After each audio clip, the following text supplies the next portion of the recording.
నేర ప్రవృత్తి యువకుల్లోనే కాదు మైనర్లలోనూ పెరగడం సమాజానికి సవాల్గా మారుతోంది.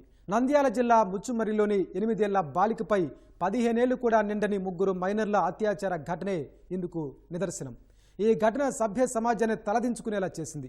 అంతర్జాలంలో అశ్లీల వీడియోలు చూడటమే మైనర్లు దారి తప్పడానికి కారణమైంది. ఈ తరహా ఘటనలు పెరుగుతుండడం మైనర్ల మానసిక స్థితిని ప్రశ్నార్థకం చేస్తోంది. మద్యపానం, మాదక ద్రవ్యాలకు కూడా బానిసలవుతున్న మైనర్లు అత్యాచారాలు సహా హత్యలు చేయడానికి వెనుకాడటం లేదు. అసలు మైనర్లలో నేర ప్రవృత్తి పెరగడం దేనికి సంకేతం? వీరు పెడదోవ పట్టడానికి ప్రధాన కారణాలేంటి? బడియుడి పిల్లలు నేరస్తులుగా మారడం ఎంత ప్రమాదకరం? ఏం చేస్తే మైనర్ల మానసిక స్థితిని మార్చొచ్చు? ఇలాంటి అంశాలను తెలుసుకునేలా ప్రముఖ మానసిక వైద్య నిపుణులు డాక్టర్ నాగిరెడ్డితో ప్రత్యేక ముఖాముఖి.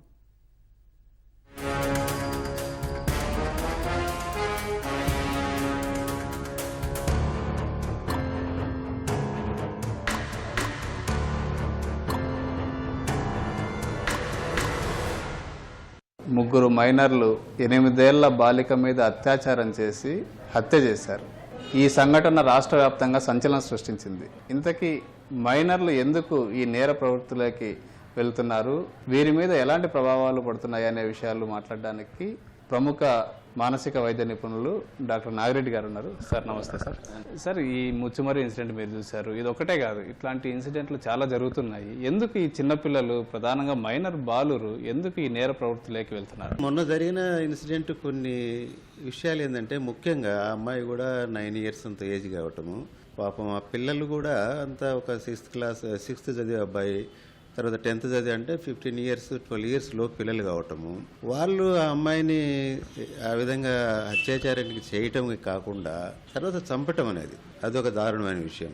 తర్వాత ఆ విషయాన్ని కనీసం ఇంట్లో వాళ్ళకి తల్లిదండ్రులకు చెప్పినప్పుడు తల్లిదండ్రులనే రియాక్ట్ అయ్యి, అందరూ ఒకే ఊరు, చిన్న ఊళ్ళు కదా, ఒకరొకరు తెలిసే ఉంటుంది, వాళ్ళు ఏమి శత్రువులు కాదు, ఏమి కాదు, కనీసం వాళ్ళన్న ఇంట్లో వాళ్ళు మాట్లాడి, పెద్దల ఊరిలో మాట్లాడి ఏం చేయాలి ఏదని చేస్తుంటే బాగుండేది. వాళ్ళు కూడా మా అమ్మాయి మృతదేహాన్ని తీసుకుపోయి ఎవరికి తెలియకుండా పారేసి, పాపం పోలీసులను కూడా తప్పుదారిని పట్టించి ఈ విషయంలో జనాలందరినీ భయభ్రాంతులు గురి చేయటమే కాకుండా సొసైటీలో మనలాంటి వాళ్ళు కూడా ఏంది ఇట్లా జరుగుతుంది సిగ్గుపడేసేట్టు చేసింది. చాలా బాధ కలిగించడం కాదు, ఒక విధంగా మనమున్న సమాజంలో మన పక్కనే ఇంత దారుణమైన విషయాలు ఎట్లా జరుగుతున్నాయని ఒక సిగ్గుపడేటట్లు కూడా మనకి అవమానకరంగా అనిపించేట్లుగా ఈ సంఘటన అయితే అనిపించింది. ప్రధానంగా పోలీసు విచారణలో ఈ పిల్లలు, మైనర్లు ఈ సెల్ ఫోన్ ఎక్కువగా చూస్తుంటారు, అది కూడా అశ్లీల వీడియోలు ఎక్కువగా చూస్తుంటారని చెప్పి పోలీసు విచారణలో తేలింది. అంటే ఈ ప్రభావమే ఉంటుందని మీరు భావిస్తారు? అంటే మనము ఇటువంటి సంఘటనలు జరిగినప్పుడు ఇంతకుముందు చూసాము, జనరల్గా మనము 3 విధాలుగా రియాక్ట్ అవుతామండి. ఒకటి, ఫస్ట్ కోపం వస్తుంది. కోపం వచ్చి అసలు ఇటువంటి పిల్లల్ని ఇది చాలా దారుణం, ఎన్కౌంటర్ చేస్తే బాగుండు, చంపేస్తే బాగుండు. ఆల్రెడీ ఇంతకుముందు కూడా జరిగింది కదా హైదరాబాద్లో. అటువంటి రియాక్షన్ ఒకటి. ఎందుకంటే ప్రజల్లో ఉండే ఆవేశము, ఆగ్రహం మనం అర్థం చేసుకోవచ్చు, కానీ అది ఎక్స్ట్రీమ్ రియాక్షన్ అనుకోండి. ఇంకొక రియాక్షన్ ఎలా ఉంటుంది, లేదు ఇదంతా సమాజం ప్రభావం వల్ల ఇట్లా జరిగింది, వీళ్ళని ఎట్లొకట్లా ఇటువంటి వాళ్ళని ఒక నేరస్తులైనా కానీ వాళ్ళని ఎడ్యుకేట్ చేయాలా, వాళ్ళని బాగా చేయాలా, అంతేగాని వీళ్ళని శిక్షించితే ఏం లాభం అనేది ఒక రకమైన రియాక్షన్. కానీ నా ఉద్దేశం ఏంటంటే, ఫస్ట్ సొసైటీలో ఇటువంటి జరగటానికి కారణాలు ఏదో తెలుసుకొని జరగకుండా ఎట్లా చేస్తే బాగుంటుంది అనేది మనం అందరం, మన మీడియా కానీ, మనం కానీ, ప్రజలు కానీ అందరూ దాని మీద కాన్సన్ట్రేట్ చేస్తే, పోలీసు వ్యవస్థ కానీ, రాజకీయ వ్యవస్థ కానీ, అవి జరగకుండా మనం చేయగలిగిన చర్యలు అనేది మీద కాన్సన్ట్రేట్ చేస్తే బాగుంటుంది. మీరన్నట్టు ఈ ఎంగేజ్ పిల్లలు అనుకోండి, సపోజ్ అడోలసెంట్ పీరియడ్, ఒక 5 నుంచి 15 సంవత్సరాల పిల్లలు 20 ఇయర్స్ వరకు చూసుకుందాం, వాళ్ళకి చదువుకునే వయసు. ఈ చదువుకునే వయసులో కొంతమంది పిల్లలు ఆ చదువుకు దగ్గర కూడా స్కూల్లో ఒక టీచింగ్ తప్పితే, ఒక గేమ్స్ కానీ, పిల్లలకి వేరే ఎడ్యుకేషన్, ఈవెన్ సెక్సువల్ ఎడ్యుకేషన్ కూడా పిల్లలకి చాలా కంట్రీలో ఇస్తున్నారు. అంటే ఒకరినొకరు ఎట్లా రెస్పెక్ట్ చేసుకోవాలా, ఆడపిల్లల్ని మనం ఏ విధంగా గౌరవించాలా, అలాంటి ఎడ్యుకేషన్ పరంగా కూడా మన దగ్గర పెద్దగా ఎడ్యుకేషన్ సిస్టమ్ కూడా లేదు. రెండోది, పిల్లల్లో ఈ మధ్యకాలంలో 100కి 40 మంది సెల్ ఫోన్కి పూర్తిగా ఎడిక్షన్ అయిపోయి వాళ్ళ లైఫ్లు అన్ని విధంగా నష్టపోతున్నారు. ఈ అశ్లీల పిక్చర్సే కాదు, ముఖ్యంగా బెట్టింగ్ దారుణంగా దానికి కూడా ఎడిక్ట్ అయిపోయారు. ఈ అశ్లీల దృశ్యాలు, అశ్లీల సినిమాల్లో వాస్తవికమైన సెక్స్ ఉండదు. సెక్స్ నాలెడ్జ్ లేనోడు ఏమనుకుంటాడో అదే నార్మల్ సెక్స్ ఏమో, ఆ విధంగానే లేడీస్తో, అమ్మాయిలతో ప్రవర్తించాలని వాళ్ళకి తెలియదు.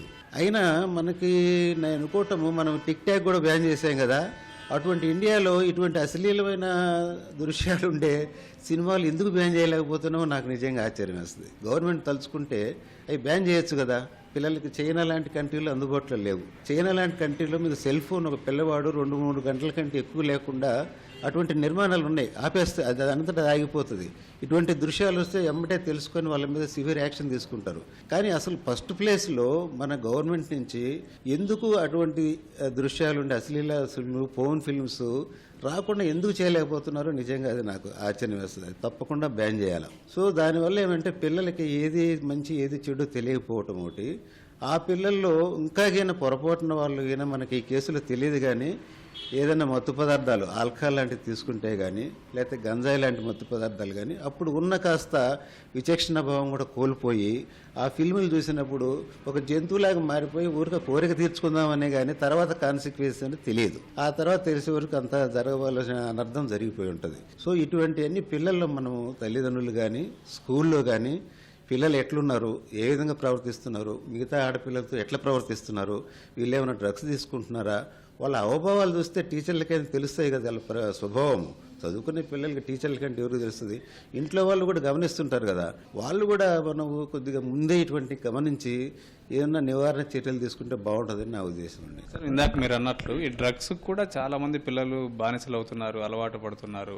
తెలుసో తెలియకో ఈ గంజాయి కానీ ఇవి కూడా ఎక్కడ పడితే అక్కడ దొరుకుతున్నాయని కూడా చెప్తున్నారు. ఈ డ్రగ్స్ తీసుకున్న పిల్లల్లో నేర ప్రవృత్తి ఎక్కువగా ఉంటుందని కూడా చెప్తున్నారు సార్. అంటే డ్రగ్స్ అందుబాటులో అంటే ఆల్కహాల్ ఉందనుకోండి, 18 ఏళ్ల లోపలికి అమ్మకూడదు అనుకోండి, ఎవరు పాటిస్తున్నారు?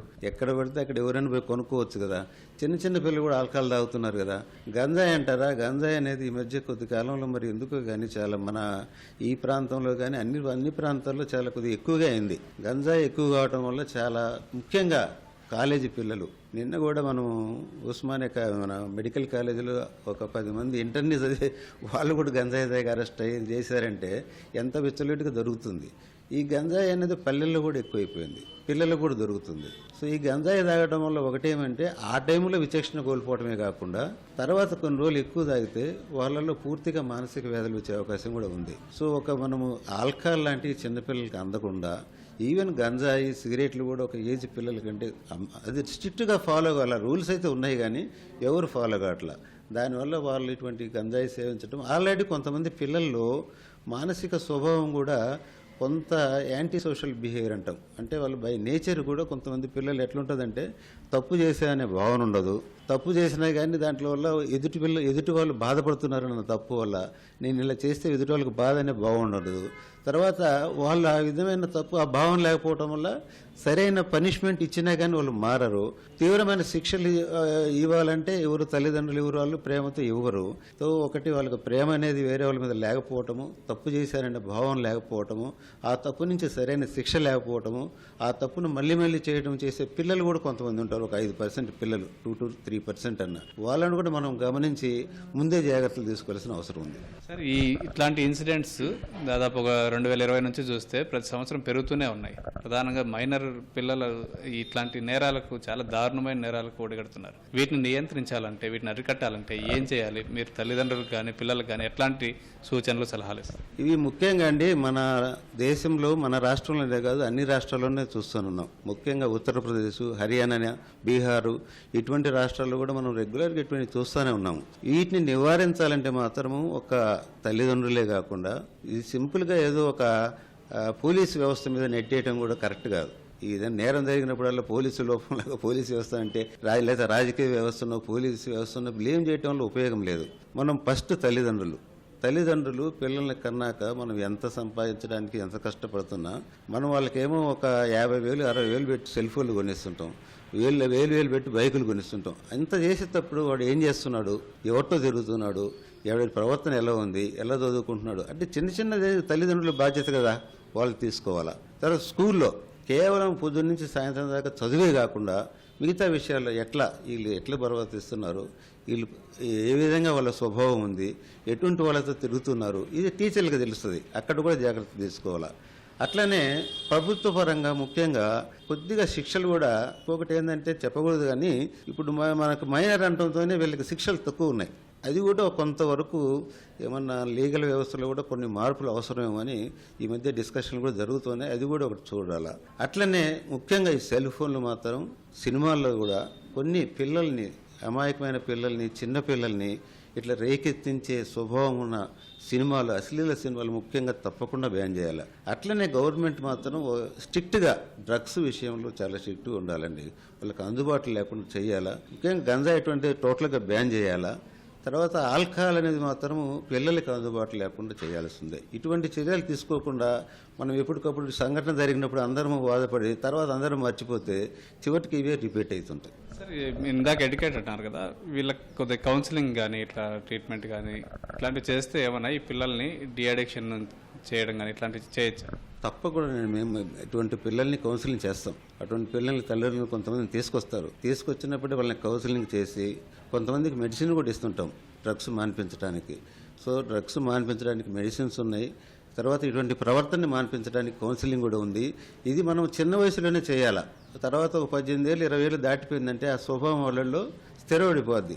ఆ తర్వాత వాళ్ళు పెద్ద పెద్ద నేరస్తులుగా, పెద్ద పెద్ద రేపిస్టులుగా మారిపోయే అవకాశం ఉంది.